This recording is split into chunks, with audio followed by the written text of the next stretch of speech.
5 minutes లో complete చేయండి please sir. 5 minutes లో నేను సబ్జెక్ట్ మీదనే మాట్లాడుతున్నా కదా అధ్యక్ష. ఏం చెప్పే ప్రయత్నం చేసిన ఇప్పటిదాకా? కాంగ్రెస్ ప్రభుత్వం ఆనాడు వారసత్వంగా ఇచ్చిన 72,000 కోట్లు మా ఖాతాలో కలిపినరు. 11,000 కోట్లు కార్పొరేషన్ అప్పు మా ఖాతాలో కలిపినరు.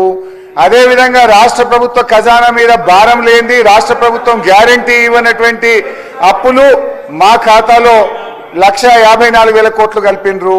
అన్ని తీసేస్తే బీఆర్ఎస్ హయాంలో కరోనా సహా ఉదయ్ సహా గ్రాంట్ రూపంలో రావాల్సింది కేంద్ర ప్రభుత్వం బలవంతంగా రిద్దిన అన్ని కలిపితే కూడా బీఆర్ఎస్ హయాంలో చేసినప్పు 4,17,000 కోట్లని మళ్ళీ మళ్ళీ మళ్ళీ మీ వైట్ పేపర్ ఆధారంగానే చెప్పాను. అదేవిధంగా నేనేం చెప్పినా, మీరు ఏడాది కాలంలోనే 1,27,000 కోట్ల అప్పు చేశారు చేశారు చేశారు అని మీ కాయిదాల ఆధారంగానే చెప్పాను. అదేవిధంగా వాస్తవాలు మాట్లాడితే మా గొంతు నొక్కడానికి ఇవాళ ఈ కార్ రేసింగ్ మీద మహేశ్వర్ రెడ్డి గారు. థ్యాంక్ యూ అధ్యక్ష. ఈరోజు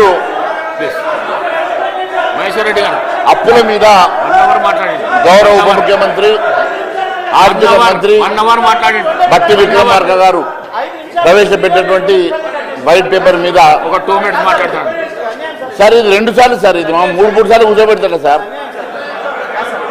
స్పీకర్ సార్, మేము మిమ్మల్ని కలిసి కూడా మీకు లెటర్ ఇచ్చాం. మేము పారదర్శకంగా గౌరవనీయులు కేటీఆర్ గారు ఈ రాష్ట్ర ఇమేజ్ పెంచడం కోసం ఈ కార్ రేసింగ్ కోసం నిర్ణయం తీసుకున్నారు. ఒకవేళ మీకు భయం లేకపోతే, మీరు చేసేది నిజమైతే ఈ శాసనసభలో రేపు గాని ఎల్లుండి గాని చర్చ పెట్టాలి. చర్చ పెట్టి నిజం. మహేశ్వర్ రెడ్డి గారు. Thank you sir. అధ్యక్ష, ఈరోజు ఈ రాష్ట్రం